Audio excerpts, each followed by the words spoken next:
লক্ষ্মীপুর ২০ নং চররমণী ইউনিয়নে ৩ নম্বর ওয়ার্ডে যুবদলের আলোচনা সভা অনুষ্ঠিত হয়েছে।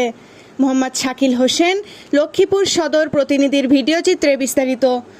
আজ ১১ সেপ্টেম্বর রোজ বৃহস্পতিবার বিকেল ৪টায় লক্ষ্মীপুর ২০ নং চররমণী ইউনিয়নে লক্ষ্মীপুর যুবদলের আয়োজনে চররমণী ইউনিয়নে ৩ নম্বর ওয়ার্ডে যুবদলের চা চক্র ও আলোচনা সভা অনুষ্ঠিত হয়েছে।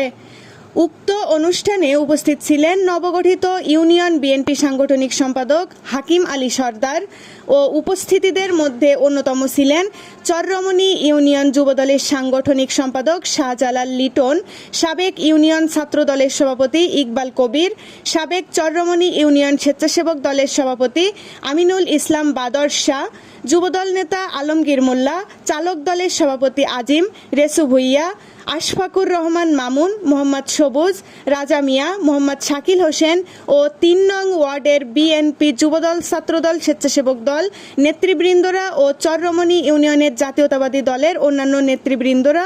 উক্ত অনুষ্ঠানে নেতৃবৃন্দরা বলেন, যুবদল একটি শক্তিশালী দল। এই দলকে সুসংগঠিত করার জন্য সবাইকে এগিয়ে আসতে হবে, সবাইকে ঐক্যবদ্ধ হতে হবে। আগামী দিনের রাষ্ট্রনায়ক জনাব তারেক রহমানকে বিপুল ভোটে নির্বাচিত করতে হবে এবং লক্ষ্মীপুর ২ আসনের ৩ বারের সফল এমপি আবুল খায়ের ভুইয়াকে বিপুল ভোটে জয়যুক্ত করতে সবাইকে ঐক্যবদ্ধভাবে কাজ করে যেতে হবে। আদর যত্ন করে এই যুবদলকে শক্ত একটা চাঙ্গা একটা দল করে আমরা উপজেলায় আমরা উপহার দিতে পারছি। খায়ের ভাই নিজের মুখে ভাষায় বলেছে, মূলছত্রীহাট যুবদল ছাড়া কোন থানা আন্দোলন সংগ্রাম চলে না।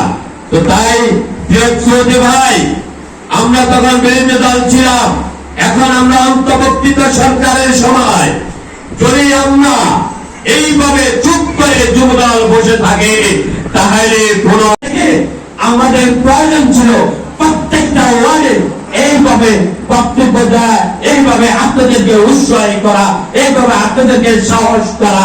এই বলে আমি আপনাদের আরেকটি কথা বলতে চাই, আপনারা কখনো পিছপা হওয়ার সুযোগ নাই, আপনাদের বিজয়, আপনারা সকল কান চোখ খোলা রেখে। AB news desk report.